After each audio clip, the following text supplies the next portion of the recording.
రాజు, కావ్య కారులో వెళ్తూ ఉంటారు. ఇంతలో రోడ్డు పైన ఒక దొంగ ఒక అమ్మాయి హ్యాండ్ బ్యాగ్ని దొంగతనం చేయబోతూ ఉంటాడు. కారులోంచి చూసిన రాజు కారు దిగొచ్చి అతను పట్టుకొని కొడుతూ ఉంటాడు.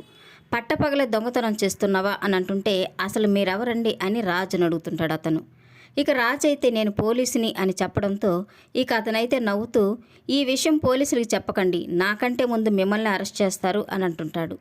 రాజ్ అయితే అసలు నన్నెవరు అనుకున్నావు, అండర్ కవర్ పోలీసుని, రామ్ మనోహర్ ఐపీఎస్ అని చెప్తూ ఉంటాడు. ఆ దొంగ అయితే భయపడిపోయి, సారీ సార్, నన్ను క్షమించండి, వదిలేసేయండి అని అంటుంటాడు. ఆ అమ్మాయి కూడా రాజుని పోలీస్ అనుకొని థ్యాంక్ యూ సార్ అని చెప్తూ ఉంటుంది. రాజ్ అయితే తనకు పోలీస్ ఆఫీసర్గా ఫీల్ అవుతూ ఉండడం చూసి కావ్య నవ్వుకుంటూ ఉంటుంది. ఇంతలో అక్కడికి వచ్చిన పోలీసులు ఇక్కడేం జరుగుతుంది అంటూ వస్తూ ఉంటారు. అది చూసిన కావ్య టెన్షన్ పడుతూ ఉంటుంది. ఎవరికి దొరకకూడదో వారికే దొరికారు, ఇప్పుడు ఎలా అని ఆలోచనలో పడుతూ ఉంటుంది. రాజ్ అయితే పట్టపగలే దొంగతనం జరుగుతుంటే, ఈ దొంగని రెడ్ హ్యాండెడ్గా పట్టుకున్నాను, ఇతను అరెస్ట్ చేయండి, అయినా ప్రజలకి మీరిచ్చే రక్షణ ఇదేనా అని పోలీసులను అడుగుతూ ఉంటాడు. ఎస్ఐ అయితే దొంగని మేము అరెస్ట్ చేస్తాం కానీ ముందు మీరెవరో చెప్పండి అని రాజును అడుగుతూ ఉంటారు. కావ్య అయితే టెన్షన్ పడిపోతూ ఉంటుంది. పోలీసులతోనే పోలీస్ అని చెప్తాడేమో, పోలీసులతోనే పెట్టుకుంటున్నాడు, పులిబోన్లో తల పెడుతున్నాడు, ఏమవుతుందో ఏమో, ఈరోజు మేము ఇంటికి వెళ్ళినట్టే అని టెన్షన్ పడుతూ ఉంటుంది.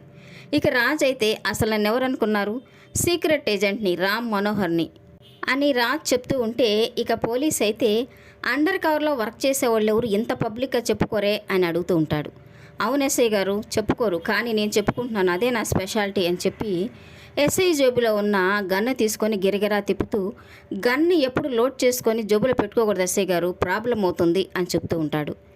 ఎస్ఐ అయితే ఇంతవరకు ఆ గన్ను లాక్లోనే ఉన్నింది, ఇప్పుడే అన్లాక్ అయింది అని చెప్పడంతో కావ్య ఒక్కసారిగా భయపడిపోయి రాజు చేతిలో ఉన్న గన్న తీసి ఎస్ఐకి ఇస్తూ, సారీ ఎస్ఐ గారు, ఏమీ అనుకోకండి అని రాజును అక్కడి నుంచి లాక్కెళ్ళిపోతూ ఉంటుంది. రాజు అయితే అసలు నేనెవరో వాళ్ళకి క్లారిటీ ఇవ్వనివ్వు అని అంటుంటే, మీరేంటో వాళ్ళకి ఎప్పుడో క్లారిటీ వచ్చింది రండి అని పక్కకు లాక్కెళ్ళిపోతుంది. రాజు అయితే ఏంటి కళావతి నువ్వు, మేము ఒకే డిపార్ట్మెంటు, పరిచయాలు చేసుకుంటుంటే మధ్యలో లాక్కొచ్చావని చిరాకు పడిపోతూ ఉంటాడు. కావ్య అయితే మీరెవరో వాళ్ళకి ఫుల్గా క్లారిటీ వచ్చింది అని చెప్తూ ఉంటుంది.